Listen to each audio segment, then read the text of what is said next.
In my heart and mind, I always return to Atlantic Island Park.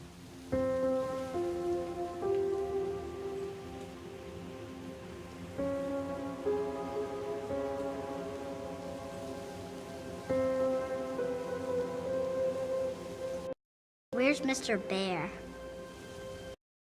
I haven't seen Mr. Bear, Callum.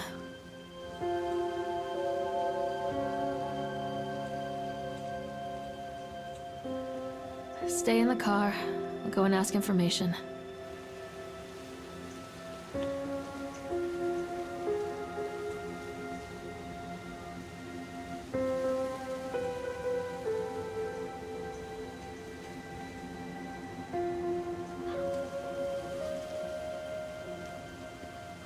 Attention, patrons. The park is now closed. Please make your way to the car park at your earliest convenience. Employees prepare the park for shutdown. Callum was born the day this place opened. This is his favorite place in the world.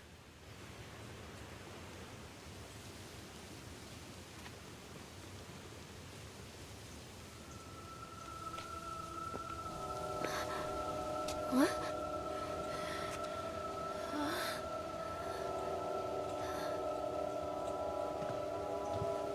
Hey, Lorraine. Lorraine. Don't blame yourself, Lorraine. People lose things all the time. Take a deep breath and think about the last place you saw your son's teddy bear. Hey, stop! I think your boy just ran into the park. I'll unlock the gates for you.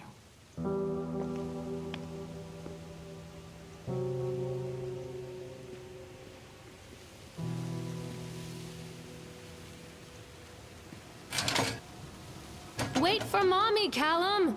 Over here!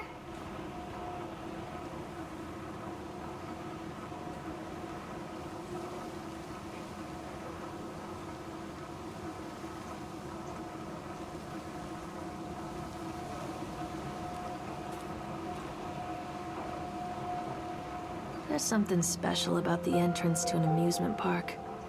A line drawn between the real world and the world of whimsy within. On this side, the apathy of our everyday lives. And on the other, anything we might dare to dream. It's no wonder Callum ran back inside. I wouldn't want to leave either. Attention, employees. The park is now closed. Have a safe journey home.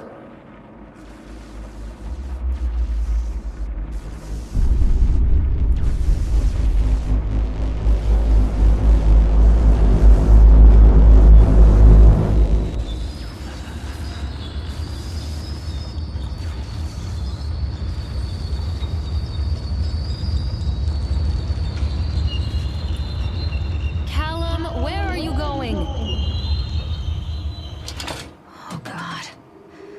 The park. What happened here? Wait for Mommy! You can't catch me. Wait, Callum!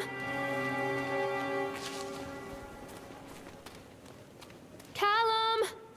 Where did you go?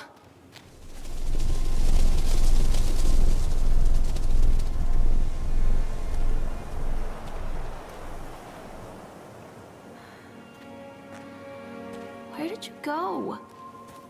Come on, this way. Wait, Callum! Come on, Mommy.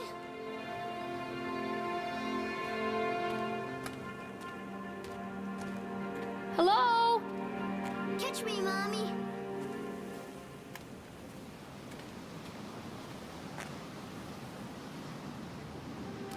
Wait for Mommy!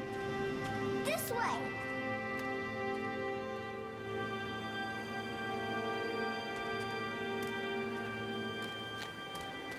Stop! Callum! This way, Mommy.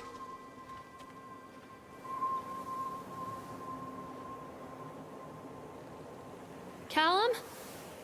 Over here.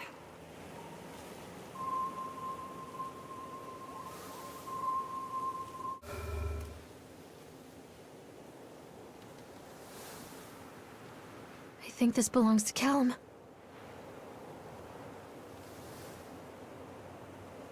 Callum? Over here. Chad the Chipmunk, huh? Just a drunk guy in a suit. Callum! This way. What's this?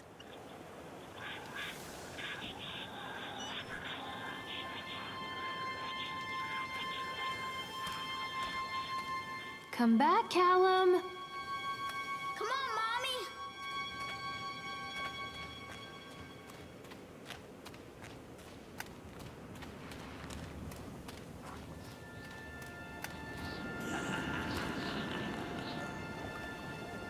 Come to Mommy, Callum. Callum, stay where you are.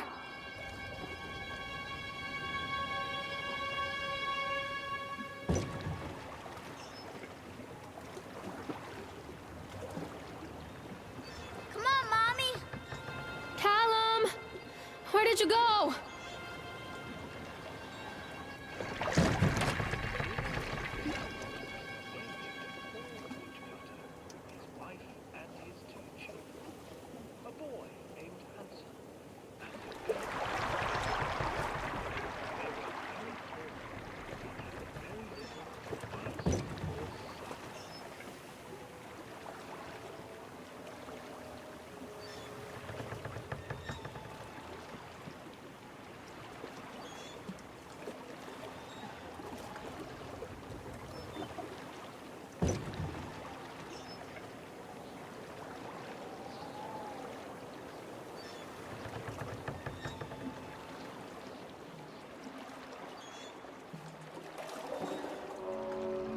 Near a great forest, there lived a poor woodcutter, his wife and his 2 children.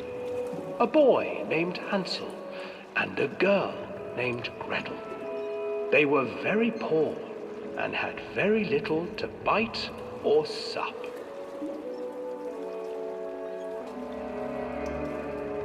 "What will become of us?" the woodcutter asked his wife one night.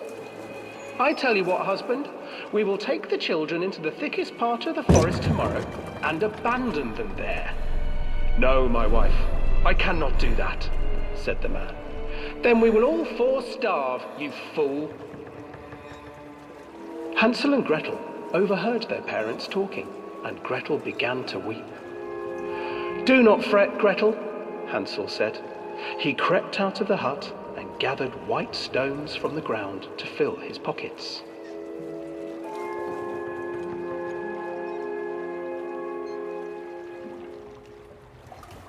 The next morning, the woodcutter leads the children into the forest. Before they leave, their mother gives them a slice of bread and warns them that they will get no more food that day. Clever Hansel leaves a trail of white stones behind them as they pass into the woods. When their father leaves them, the children wait a while, then follow the trail back to their parents' house. After receiving a thorough scolding from their parents for getting lost in the woods, the children are sent to bed without any supper.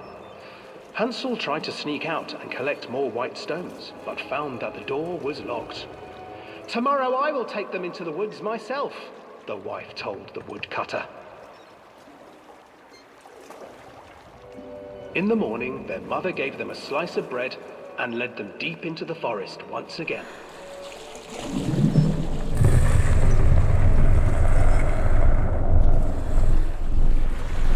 Hansel broke his bread into pieces and left a trail of breadcrumbs to lead them safely home.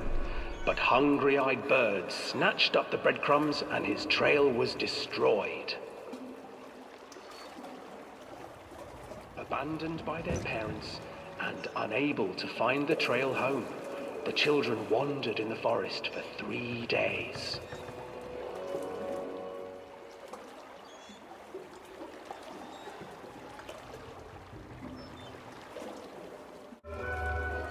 The children stumbled into a clearing with an exceedingly strange house. Its walls were made of gingerbread, and its windows were panes of clear sugar. Hansel, desperately hungry, ran forward and began to nibble on the walls.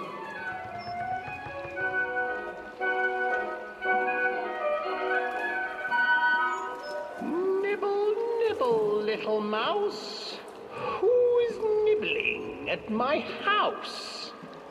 An old woman emerged from the house, sniffing the air and peering around with cloudy eyes. Oh, you dear children, who brought you here? Just come in and stay with me. No harm will come to you. But Hansel and Gretel stayed back, for the old woman reminded them of their cruel mother. Come, children, don't be afraid. I have something for you. The old woman offered them 2 enormous lollipops. The children took them and began to eat. You see, nothing to fear here. Come inside, the old woman urged, and the children, still licking their sweets, followed.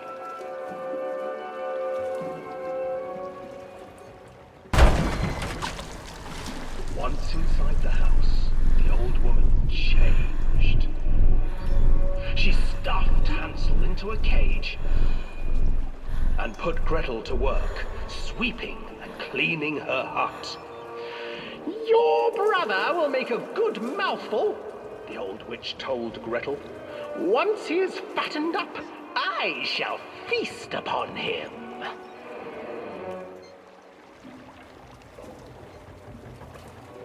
Time passed, and poor Hansel refused to eat, fearing the day that the witch would eat him. The witch, for her part, grew impatient. Today I will cook and eat your brother, Gretel. Climb inside and light the oven. But Gretel pretended not to understand. I do not know how. Where is the opening? Fool, the old witch said. The opening is here. And she moved to show Gretel. Seizing her courage, brave Gretel gave the witch a shove, and the old crone tumbled forward into the oven. Gretel slid a large iron bolt over the door to the oven. Gretel freed her brother Hansel, and together they lit a fire beneath the oven. And though she screamed and begged, the children sat by the oven until her screams had stilled, and the witch was cooked.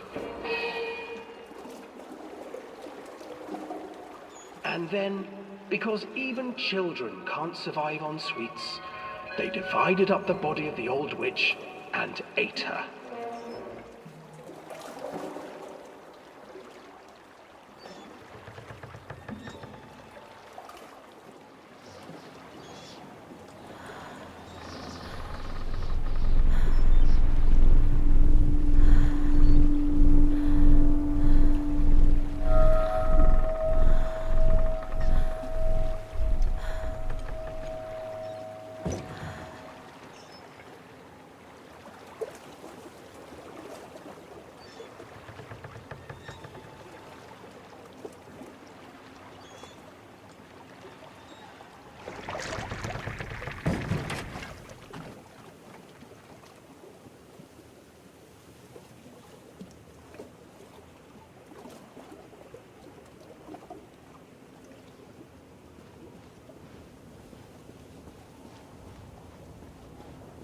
Hansel and Gretel. I used to read it to Callum when the electricity was shut off. Those poor children. The whole world against them. The forest, the birds, the old witch, even their own parents. I used to imagine that Callum and I were the kids in that story. Not mother and son, but brother and sister, hand in hand against the unkind world. We were always hungry, looking for our own house made of candy. Looking for the sweetness that could take the pain away. Hunger leads people to desperate, terrible places where the tree branches reach like claws.